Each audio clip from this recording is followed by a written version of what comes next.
एक बार एक बहुत बड़ा नेता एक साधु के छोटे से आश्रम में गया। वह साधु के बारे में बहुत सुना था, तो उसके मन में आया कि मैं एक बार जा कर के देखता हूँ कि लोग इसकी इतनी तारीफ क्यों करते हैं। जब वह आश्रम में गया तो वहाँ पर एक छोटा सा कमरा था जहाँ पर एक कालीन बिछा हुआ था। वहाँ पर कुछ लोग नीचे बैठे हुए थे और साधु जी सामने बैठे हुए थे। कुछ सवाल जवाब चल रहा था।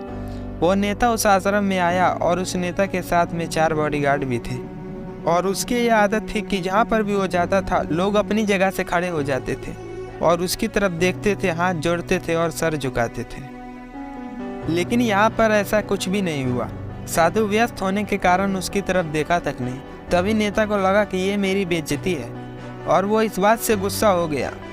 नेता ने थोड़ा गुस्से से साधु की बात को बीच में काटते हुए कहा कि मैं आपसे कुछ कहना चाहता हूँ। साधु ने उसकी तरफ देखा और बोला, आप थोड़ी देर रुकिए, पहले मैं इसके सवाल का जवाब दे दूं, इसके बाद मैं आपसे बात करता हूं। तब तक आप अगर चाहें तो आप बैठ सकते हैं। बस साधु का इतना कहने की ही देरी थी कि नेता का चेहरा गुस्से से लाल हो गया और फिर उसने अपना सारा गुस्सा उस साधु पर निकाल दिया।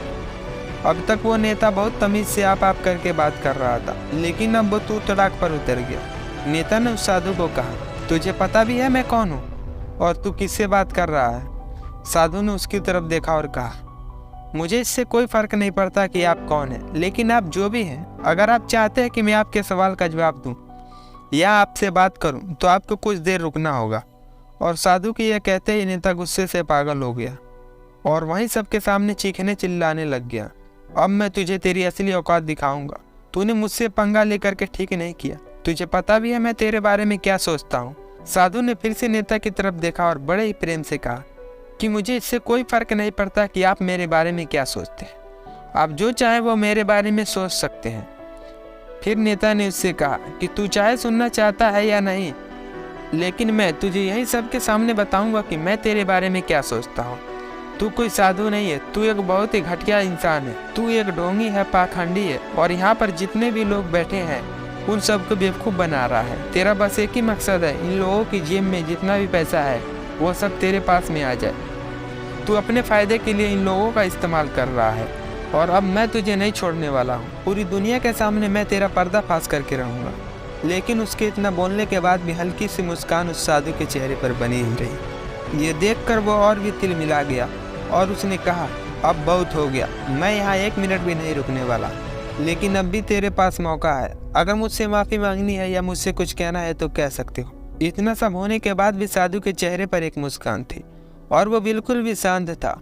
और फिर उन्होंने अपनी आंखें बंद करी और फिर साधु ने अपनी आंखें खोली, हाथ जोड़े और कहा कि मुझे आपसे कोई गिला शिकवा नहीं है, आपके लिए मेरे मन में कोई भी गलत ख्याल नहीं है। जो भी मेरे बारे में आपने कहा वो आपकी अपनी सोच थी, तो मुझे आप में कोई भी बुराई नज़र नहीं आती है। मुझे आप बहुत ही भले इंसान लग रहे हैं। और साधु के इतना कहते ही नेताजी का दिमाग 7वें आसमान पर पहुँच गया। उसके चेहरे पर एक अजीब सी खुशी थी, क्योंकि उस साधु ने वही किया जो बाकी सब लोग उस नेता को कहते हैं।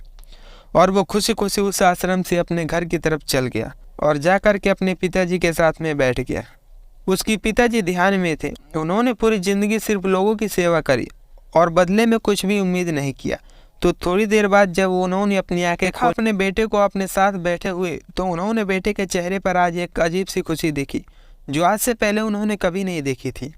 फिर उसने एक एक करके सब कुछ बताया कि आज क्या हुआ, किस तरह से वह आश्रम गया और वहाँ पर क्या हुआ, उसने क्या कहा और क्या साधु जी ने कहा। जब उसके पिताजी ने पूरी बात सुनी तो थोड़ा सा मुस्कुराए और अपने बेटे को देख करके बोले कि उन्होंने तुम्हारी तारीफ नहीं करी, क्योंकि उन्होंने वो नहीं कहा कि जो तुम हो, उन्होंने वो कहा कि जो वो खुद है। और तुमने जो भी कुछ उनको कहा वो नहीं कहा कि जो वो हैं, बल्कि तुमने वो कहा जो तुम खुद हो।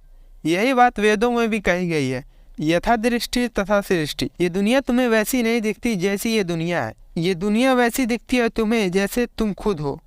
जिसकी नज़र जैसी है उसके लिए ये दुनिया वैसी ही है। तो अगर तुम अपनी दुनिया को बदलना चाहते हो तो उसका सिर्फ एक ही तरीका है, अपनी नज़र को बदलो। और ऐसे ही नए नए वीडियो देखने के लिए हमारे चैनल को सब्सक्राइब करें और लाइक करें। धन्यवाद।